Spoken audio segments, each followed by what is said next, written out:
A brisk wind rattled the bare branches, scattering brittle leaves across the uneven pavement of Elmhurst, a town that seemed to decay faster with every passing fall.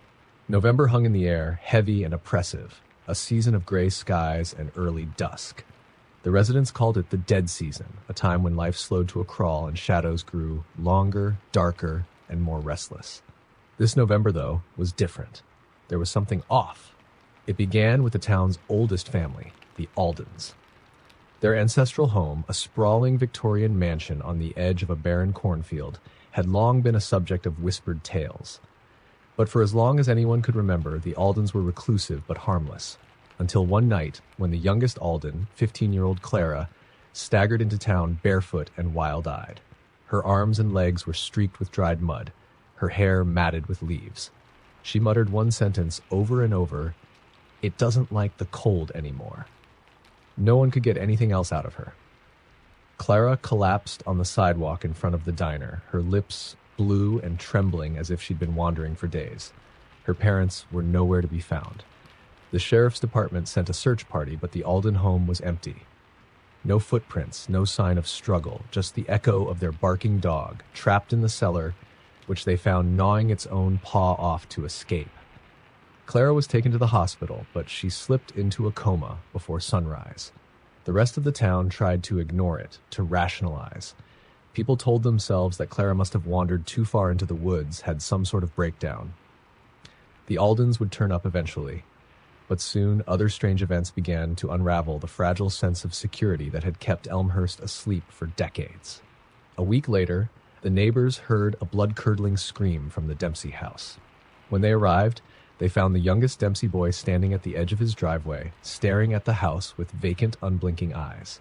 Inside, the parents were gone, vanished as if they'd been erased from existence. The boy, 8-year-old Toby, refused to speak for days until one of the neighbors bribed him with chocolate. All he would say was, "It crawled in when the wind stopped." By mid-November, the town was unraveling. People stopped going out after sunset. Windows were nailed shut. Curtains remained drawn, even during the day. The sound of dogs barking in the distance became a constant, as if they could sense something the people couldn't.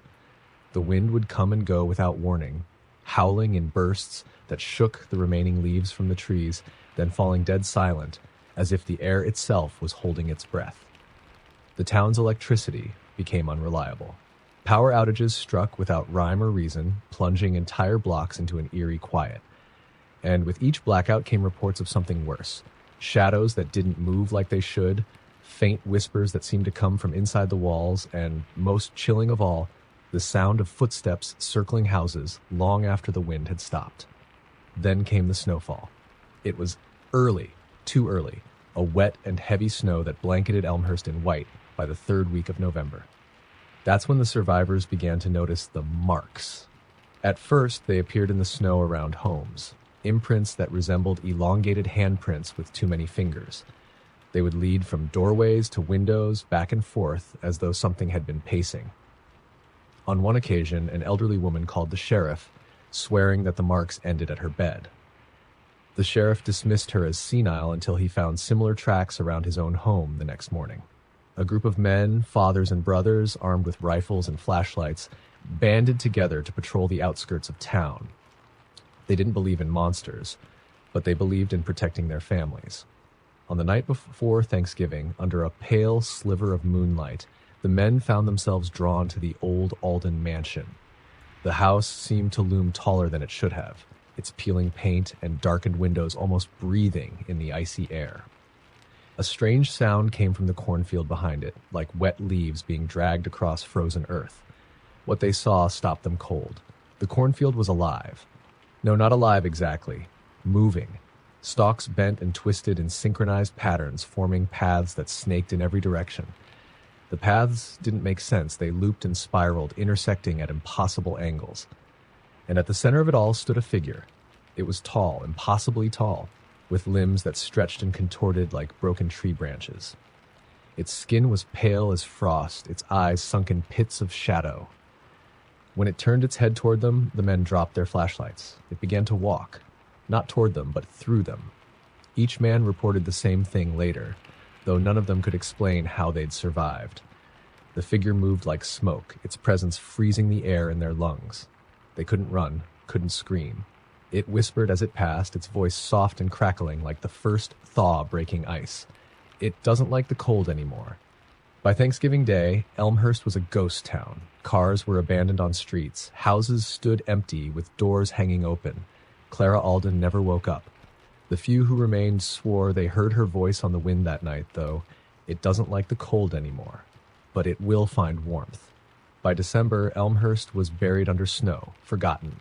A storm had swept through the region, officials said, and all contact was lost. The town would thaw come spring, they assured the public, but when the thaw came, Elmhurst wasn't there, just a cornfield. The first frost came late that year, and with it, something the residents of Briar Hollow would never forget. Briar Hollow was one of those forgotten places, a dot on a map that no one bothered to visit unless they were lost or trying to get somewhere else.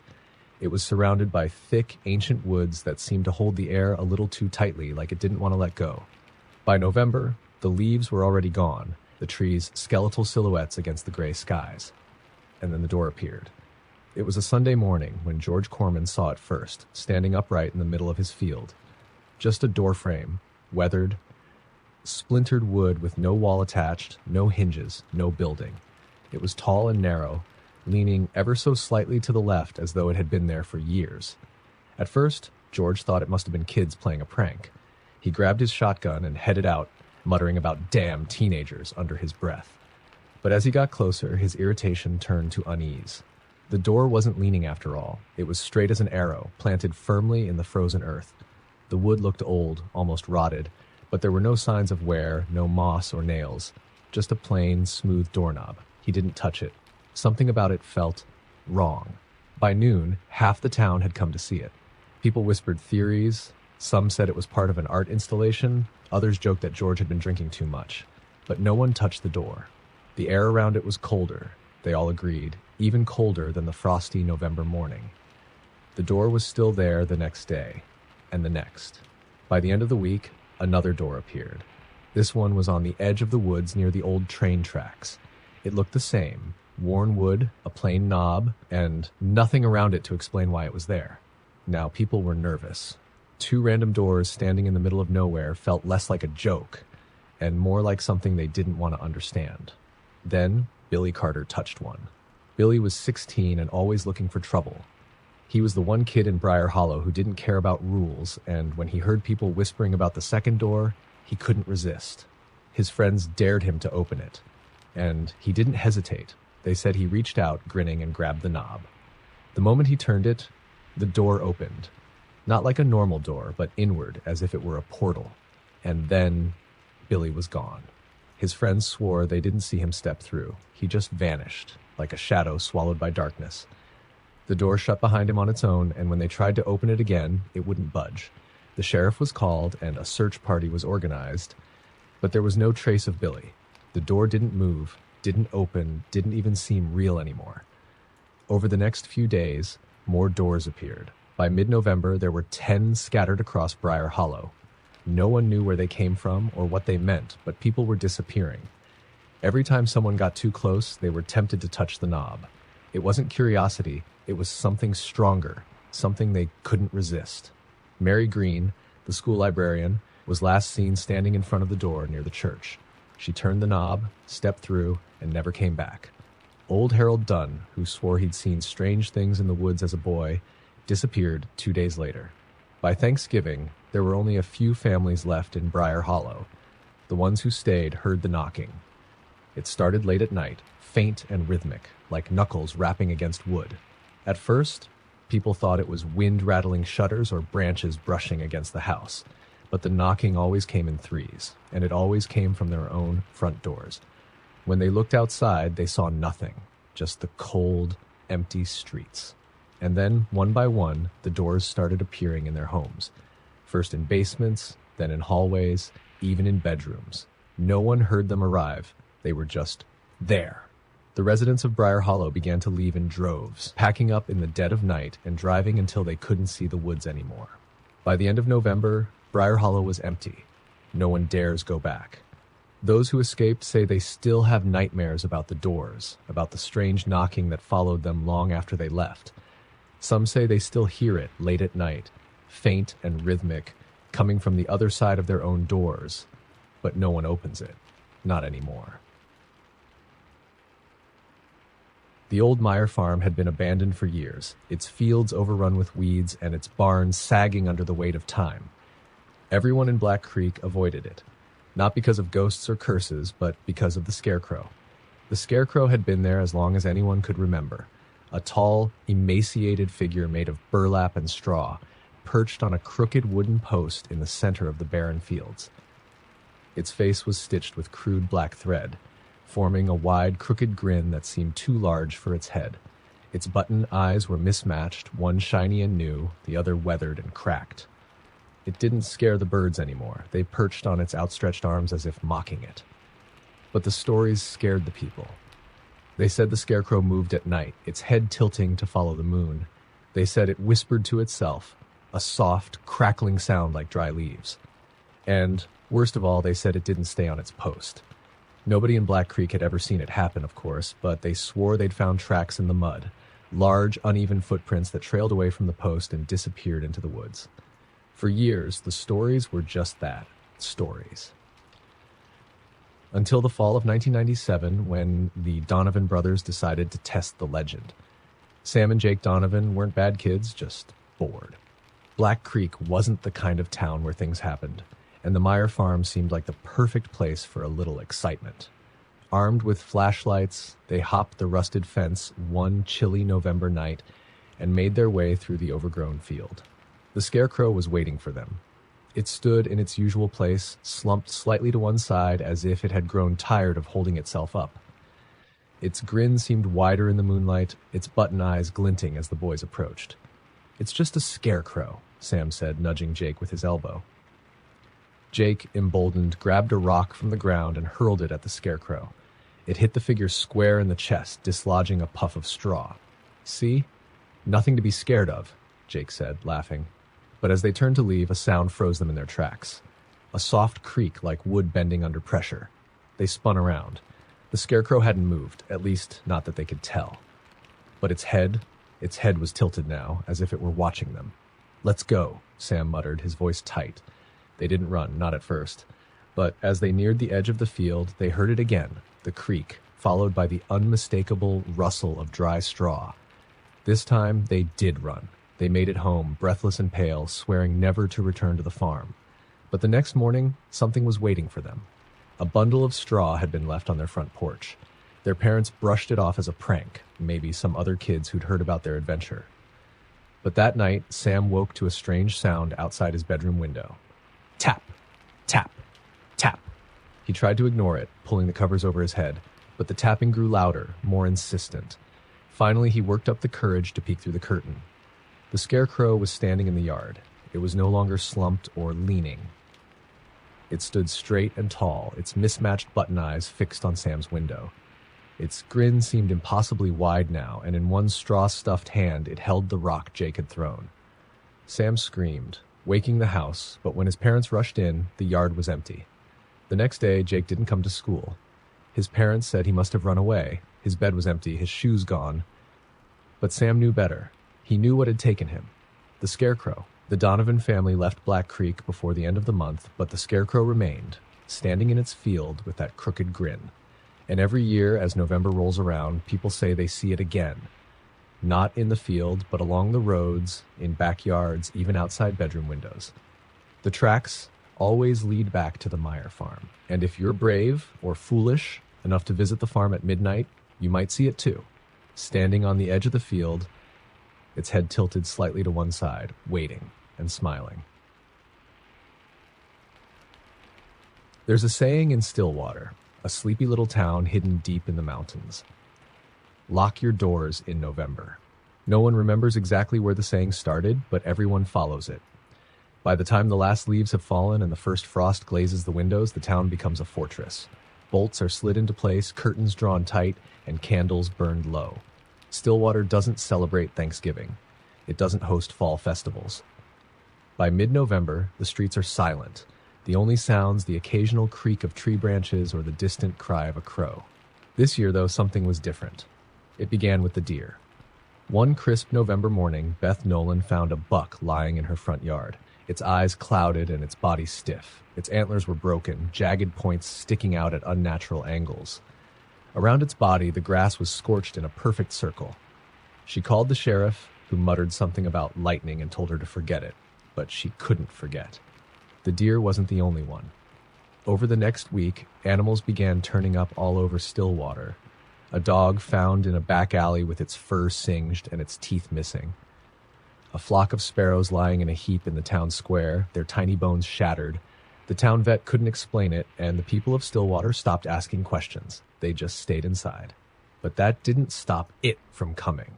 The first sighting happened on November 17th. Mr. Jacobson, a widower who lived at the edge of town, claimed he saw a figure standing in his backyard, just beyond the light of his porch. He described it as tall and thin, with unnaturally long limbs and a head that didn't seem to fit its body. Its face was hidden in shadow, but its eyes glowed faintly like embers in a dying fire. He said it didn't move, didn't make a sound. It just watched. When the sheriff came by the next morning, the ground outside Jacobson's back door was blackened. The grass burned away in a wide circle. By November 20th, half the town had seen it.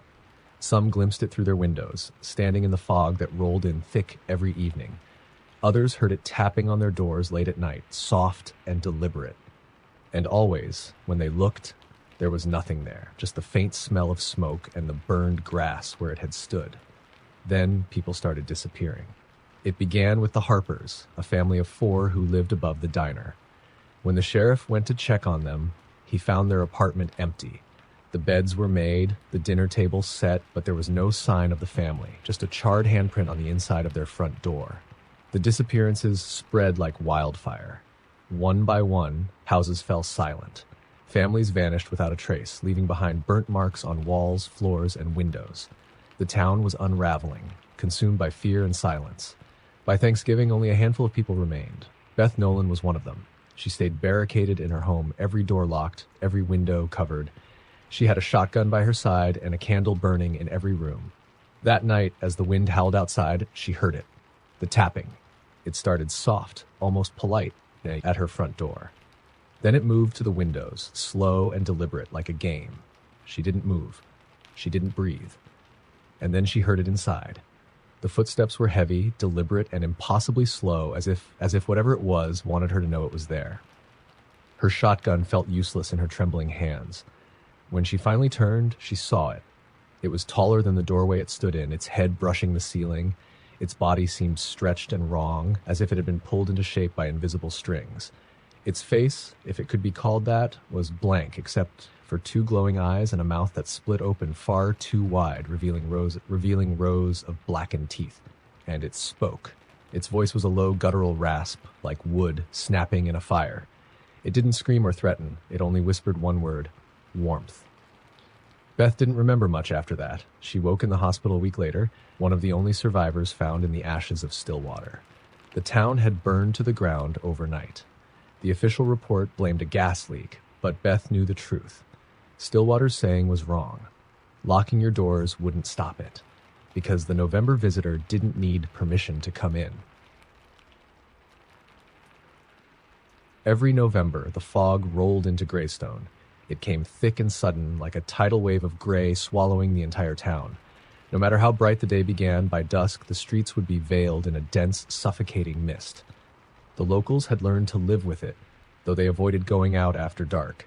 They said the fog wasn't natural, that it carried something within it, something that whispered. It started as a faint murmur, barely audible over the wind. But if you stayed in the fog too long, the whispers grew louder, clearer. And if you listened too closely, they said you'd never make it back. Most people dismissed it as superstition, until the year the Hawkins family disappeared. The Hawkinses were new to Greystone, having moved in just before the fog season began. They were city folk, practical and skeptical, and they laughed at the stories about the fog. When the neighbors warned them to stay inside after sunset, they waved it off. On November 10th, the fog rolled in heavier than usual. By nightfall, it was so thick you couldn't see your own hand in front of your face. That was the night the Hawkins family ignored the warnings and went for a walk. They never came home. When the fog lifted the next morning, their house was empty. The front door stood wide open, their shoes still neatly lined by the door. The only sign of them was a single word scratched into the wooden floorboards. Listen. The sheriff organized a search party, but they found nothing. No footprints, no broken branches, not even the faintest trail. It was as if the fog had swallowed them whole. After that, the whispers in the fog seemed louder. People began hearing their names called out, soft and familiar, as if spoken by a loved one.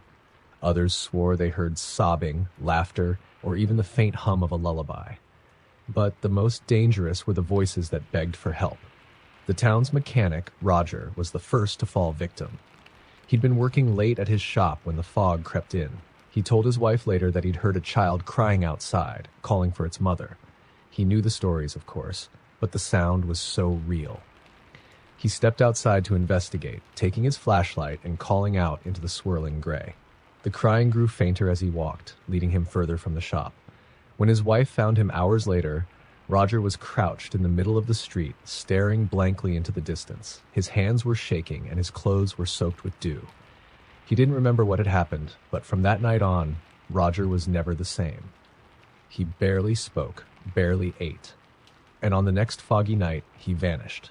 The stories spread, and the fear grew. People began to swear they saw shapes moving within the fog, shadowy figures that lingered just out of sight. They seemed human at first glance, but something about their movements was wrong, like they were underwater or being tugged on invisible strings. One man, Old Carl, claimed to have seen their faces. He said they were pale and hollow-eyed, with mouths stretched into agonized screams. By the middle of November, the fog came every night, and the town was paralyzed with fear. Then came the knocking. It started with the Mitchells, a young couple who lived near the edge of town. One night, just after midnight, they heard a faint knock at their front door. It wasn't loud or frantic, just a soft, deliberate tap. They didn't answer. A minute later, the knock came again, louder this time, and then a voice. "It's cold out here. Please let me in." It sounded like a child. The Mitchells sat frozen in their living room, staring at the door. They didn't speak, didn't move, as the knocking continued, relentless and rhythmic. Finally, it stopped. When they checked the next morning, the fog had left their porch covered in frost. Scratched into the wood were the words, "You should have listened." By the end of November, Greystone was nearly deserted. The few who remained barricaded themselves indoors, ignoring the knocks, the cries, and the whispers that seeped through the fog. And then, just as suddenly as it came, the fog lifted. The streets were empty, the town silent. The sheriff's final report claimed that most of the missing families had simply packed up and left without telling anyone, scared off by the stories. But those who stayed behind know better. On cold November nights, when the wind is still and the air feels heavy, the whispers return. Faint, fleeting, and always calling your name. In the rural town of Cedar Hollow, November was the most dreaded time of year. The harvest lights would appear, glowing faintly in the empty fields, and with them came the disappearances. Nobody knew what the lights were, but everyone had a theory. Some said they were spirits of the land, angered by the greed of farmers who had taken too much from the earth. Others whispered about creatures from another world, using the lights to lure people to their doom. The elders of Cedar Hollow had one simple rule: when the lights appear, don't follow them. But some rules are hard to follow, especially when the lights call your name. It started early that November. The first light appeared in the southern fields, a soft golden glow that hovered just above the tall grass. The Wilson boy, Tommy, saw it from his bedroom window. He told his parents it looked like a lantern bobbing in the wind, but his father gave him a sharp look and told him to stay away from the fields. That night, Tommy woke to the sound of whispering. It was faint at first, almost like the rustling of leaves, but then he heard his name. Tommy. Tommy. He looked out the window and saw the light again, brighter now and closer. It flickered like a flame, casting strange, shifting shadows across the field. The whispering grew louder, more insistent. By morning, Tommy was gone. His parents found his window open and his footprints leading into the field. The light had vanished. The town searched for him for days, but all they found was a small patch of burnt grass in the middle of the field. surrounded by a ring of unmarked stones. It was the same every year. The lights would appear, sometimes one, sometimes dozens, floating over the fields, the woods, even the empty roads, and people would disappear. The young were most vulnerable, drawn by the strange whispers and the soft, inviting glow. But even adults weren't immune. The town blacksmith Henry Gable swore he'd never fall for it. "Lights don't scare me," he'd said one night at the tavern, his voice loud and confident. But the next morning his wife found his workshop empty, the forge still burning, and the door left wide open. That was the year the town decided to fight back. A group of men, farmers, hunters, and the sheriff gathered with torches and shotguns. They waited for the lights to appear, and when they did, the men charged into the fields. The next morning, none of them returned. Their families found only their torches, extinguished and scattered among the stones. The lights grew bolder after that. They came closer to the houses, lingering just beyond the fences. The whispers grew louder, filling the night air with a chorus of soft, pleading voices. And then, one night, the lights came for Mary. Mary Whitaker was the school teacher, beloved by everyone in Cedar Hollow. She had taken in her young niece and nephew after their parents vanished the previous year. That night, as the fog rolled in and the first light appeared outside her window, Mary lit a candle and pulled the children close. "Whatever happens," she whispered, "don't look at the lights." The whispers came soon after. They were louder now, urgent and insistent. They called Mary's name, sweet and familiar, like the voices of old friends. Then came the pounding on the walls. It wasn't loud, but it was steady, as though something was trying to get inside. Mary prayed, holding the children tightly as the whispers grew deafening. When morning came, the house was silent. The townsfolk found the door ajar and the house empty. The children were gone. Mary was gone. Only her candle remained, melted to a stub, its wax pooled on the windowsill. Outside, in the frost-covered grass, were two sets of small footprints and a single word burned into the earth: "Come." After that, Cedar Hollow began to wither. The remaining families packed up and left, unable to bear another November. Now, the town is abandoned. The fields have gone wild and the roads are overgrown. But on certain cold, quiet nights, travelers say they see the lights hovering in the distance, glowing softly in the darkness. And if you're foolish enough to follow them, you might hear the whispers too, calling your name and leading you somewhere you'll never return from. There's an old well in the center of Woodhaven, a town so small it barely shows up on maps. No one knows exactly how long the well has been there, but its stones are worn smooth and its wooden cover is thick with moss.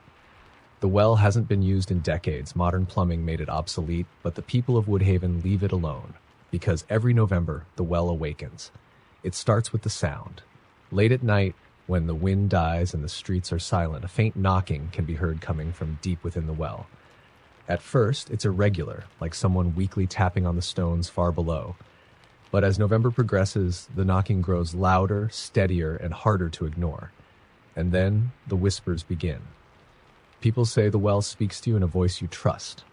It calls your name, softly at first, then louder, more desperate, until you can't resist the urge to look inside. Nobody knows what happens to those who do. The town has tried to forget the stories, to explain away the disappearances as accidents or runaways.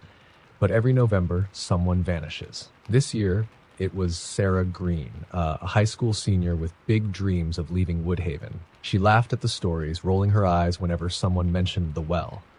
But everything changed on the night of November 14th. Her parents woke to the sound of her bedroom door creaking open. They found her room empty, her window wide open. In the morning, her phone was discovered at the edge of the well. The screen was cracked, and the last photo on it showed a blurry figure, pale and thin, leaning over the stones.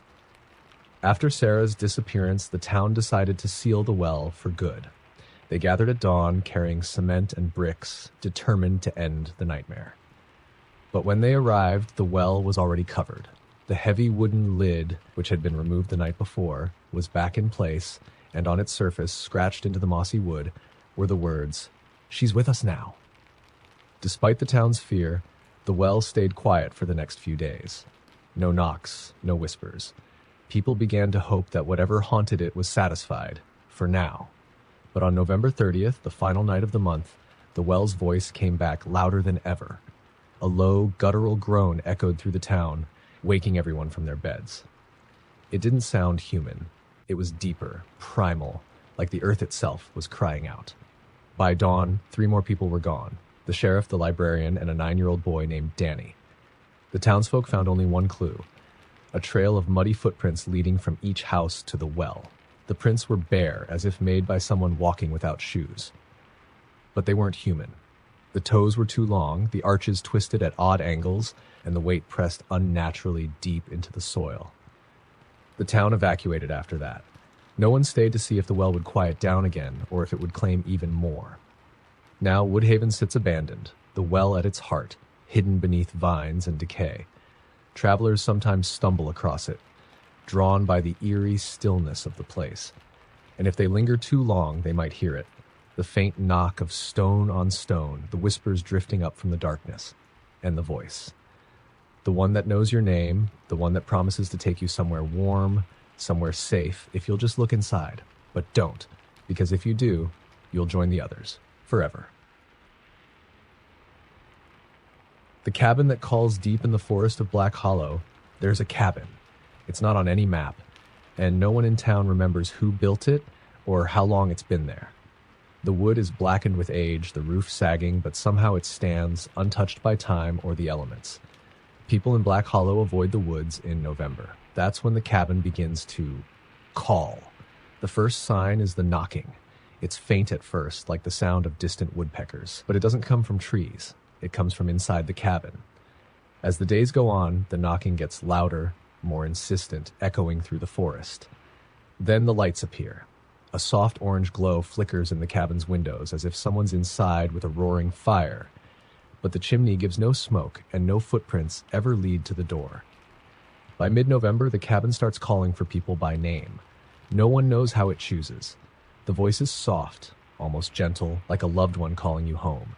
It beckons, promising warmth and safety. And if you don't resist, you'll find yourself walking toward it, no matter how much you don't want to. The town learned this the hard way years ago. 15 years back, a group of teenagers decided to spend the night in the woods, laughing off the stories about the cabin. When they didn't come home the next morning, their families went searching. They found the kids' campsite near the edge of the forest. The tents were shredded, the campfire reduced to ash. A trail of footprints led deeper into the woods, straight to the cabin. The door was wide open, but no one dared step inside. When the sheriff shone his flashlight through the doorway, the light didn't reach the far wall. It just disappeared into a thick, swirling darkness that didn't belong in the world. The air around the cabin was icy cold, and the forest was silent. No birds, no wind, nothing. The teenagers were never seen again. After that, the town avoided the woods altogether. They warned newcomers about the cabin and its calls, about the voices that sounded so familiar, so comforting.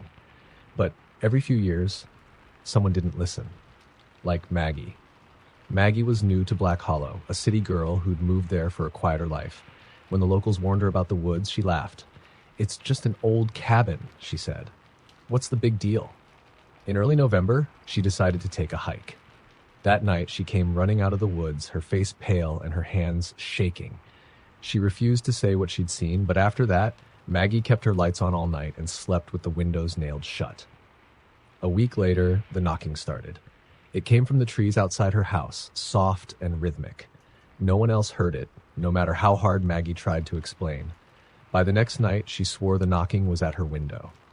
On the third night, Maggie vanished. Her front door was wide open, and muddy footprints led from her porch into the forest. When the townsfolk followed the trail, they found her scarf snagged on a branch near the cabin. The door was open again, and that same unnatural darkness pulsed inside. This time, no one went near it. The town tried to move on, but the cabin's calls grew louder as November wore on. The glow in the windows burned brighter, and more voices joined the chorus. Some people swore they saw figures moving past the windows, shadows with too long limbs and faces that weren't quite human. One night, a hunter named Dale made the mistake of answering the call. He told his wife he'd be back before dark, but when the sun set, he wasn't home. The next morning, his truck was found parked at the edge of the woods. His rifle was missing, and his tracks led straight to the cabin. The sheriff organized a search party, but when they approached the cabin, they heard something that made them freeze. It was Dale's voice. "Help me," it cried, muffled and distant. "I'm stuck. Please come inside." But the voice wasn't right. It echoed too much, like it was coming from somewhere deep underground, and there was something else layered beneath it, something wet and hungry. The sheriff ordered everyone to leave. No one went near the cabin again that November, but by the time the first snow fell, the glow in the windows disappeared. The forest grew quiet once more, as if the cabin had gone dormant. The people of Black Hollow know it will return. It always does, and when it does, it will call. You might hear it one night, a soft voice in the distance promising warmth and safety. But if you do, don't answer, because once you step inside, the cabin never lets you leave. There's a field outside of Ashwick, vast and barren, where nothing grows. The soil is dry, cracked, and pale as bone, even in the wettest months. No birds fly over it, no animals cross it. The townsfolk call it the Field of Hands, though no one likes to explain why. It wasn't always like that. Decades ago, it was a lush cornfield stretching for miles in every direction. The farmer who owned it, Eli Harker, was a proud and private man. He worked the land alone, with no family and few friends. People said he talked to the crops, whispering secrets as he tilled the soil. But one year, the corn didn't grow. Eli tried everything: fertilizer, irrigation, even prayers, but the field remained barren. Desperate to save his livelihood, he went to see the old woman who lived at the edge of town. She was a recluse, rumored to be a witch. People said she knew things, dark things, that could fix problems no one else could. Eli came back from her house, pale and shaking. But the next morning, he was back in the field, digging furiously. By the following week, the corn was growing again. It was taller, greener, and healthier than anyone had ever seen. But something about it wasn't right. The stalks grew too fast, too strong, twisting unnaturally in the wind. The kernels were pale and waxy, and the crows that tried to eat them died on the spot. When the townsfolk asked Eli what he'd done, he just smiled and said, "A little hard work goes a long way." No one questioned him after that. But then, people started disappearing. It began with drifters and travelers, people passing through town who were barely noticed. Then it was the butcher's boy, a young woman from the church choir, and even Sheriff Hartley. All of them were last seen near Eli's farm. The rumors spread fast, the whispers of a deal Eli had made, a price that needed to be paid. Some said they saw him walking the field at night, lantern in hand, the light illuminating figures crouched among the stalks, figures that weren't human. One November night, the townsfolk decided to confront him. They marched to his farmhouse with torches and shotguns, demanding answers. But when they arrived, the house was empty. The door hung open and the rooms were stripped bare. Out in the field, the corn swayed violently, though there was no wind. And then they saw it.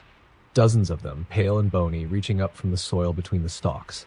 Some were small, like those of a child, while others were large, their fingers gnarled and clawed. They moved slowly, grasping at the air, as if trying to pull themselves free. The townsfolk ran, leaving the farm behind.